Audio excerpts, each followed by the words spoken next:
Plastik masih menjadi media andalan dan digunakan hampir di seluruh bidang kehidupan, mulai dari kantong belanja, peralatan rumah tangga, hingga kemasan makanan dan minuman. Apabila sudah tidak lagi terpakai dan sudah tidak digunakan, plastik akan terbuang, terbengkalai dan menumpuk menjadi sampah.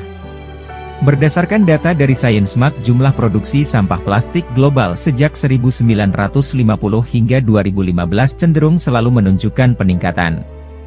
Pada 1950, produksi sampah dunia ada di angka 2 juta ton per tahun.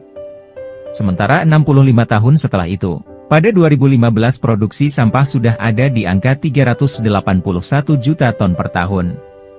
Angka ini meningkat lebih dari 190 kali lipat, dengan rata-rata peningkatan sebesar 5,8 juta ton per tahun. Saat ini dunia memproduksi 430 juta ton plastik per tahun. 2/3-nya merupakan produk berumur pendek yang segera menjadi limbah. Tren saat ini memproyeksikan bahwa plastik akan diproduksi 3 kali lipat pada 2060. Sampah plastik di dunia terus meningkat setiap tahun seiring dengan kebutuhan masyarakat dalam penggunaan plastik. Sayangnya cara kita memproduksi, menggunakan, dan membuang plastik terbukti mencemari ekosistem, menciptakan risiko bagi kesehatan manusia, dan membuat iklim tidak stabil. Jika dibandingkan dengan sampah jenis lain, proses penguraian sampah plastik membutuhkan waktu yang jauh lebih lama.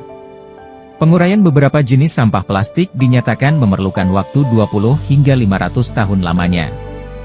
Jika proses penguraian plastik tidak berjalan dengan sempurna, penguraian plastik malah akan menghasilkan mikroplastik, senyawa kimia dan logam berat yang justru lebih berbahaya dan beracun.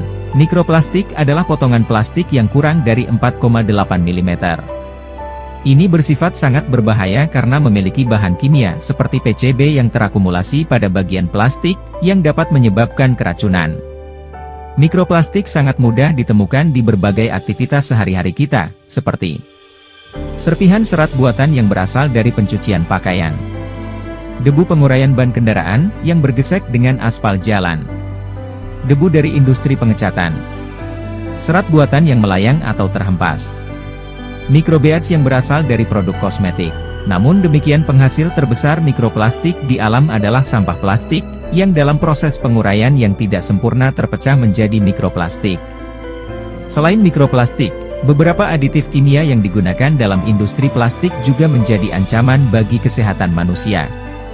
Misalnya penggunaan BPA untuk membuat botol plastik transparan, terbukti mengganggu sistem hormonal manusia, dan DEHP yang digunakan untuk membuat plastik lebih fleksibel, terbukti memicu pembentukan kanker. Karena kemampuannya bereaksi serta ukuran yang sangat kecil ini, mikroplastik menjadi salah satu polutan yang sangat berbahaya karena bisa masuk ke dalam jaringan tanah, dan jika terbawa ke perairan, akan masuk ke dalam sistem rantai makanan. Mulai dari plankton yang menjadi makanan organisme lebih besar, ikan yang lebih besar hingga berbagai jenis ikan dan hewan laut yang kita konsumsi. Oleh karena itu diperlukan tindakan preventif agar jumlah dari sampah plastik dapat dikurangi, serta perlu adanya tindakan pengolahan sampah plastik yang tidak berguna menjadi barang yang bermanfaat bagi lingkungan sekitar. Hal inilah yang menjadi dasar GPIB Maduma mengimplementasikan EcoCharge melalui pengurangan penggunaan plastik dalam aktivitas di GPIB Maduma. Menegaskan tema 1 tahun Maduma untuk bertunas, berbuah dan bersaksi, melalui Panitia Hari Raya Gerejawi, GPIB Maduma akan menghadirkan bank sampah sebagai usaha meningkatkan derajat daur ulang bahan plastik di sekitar kita.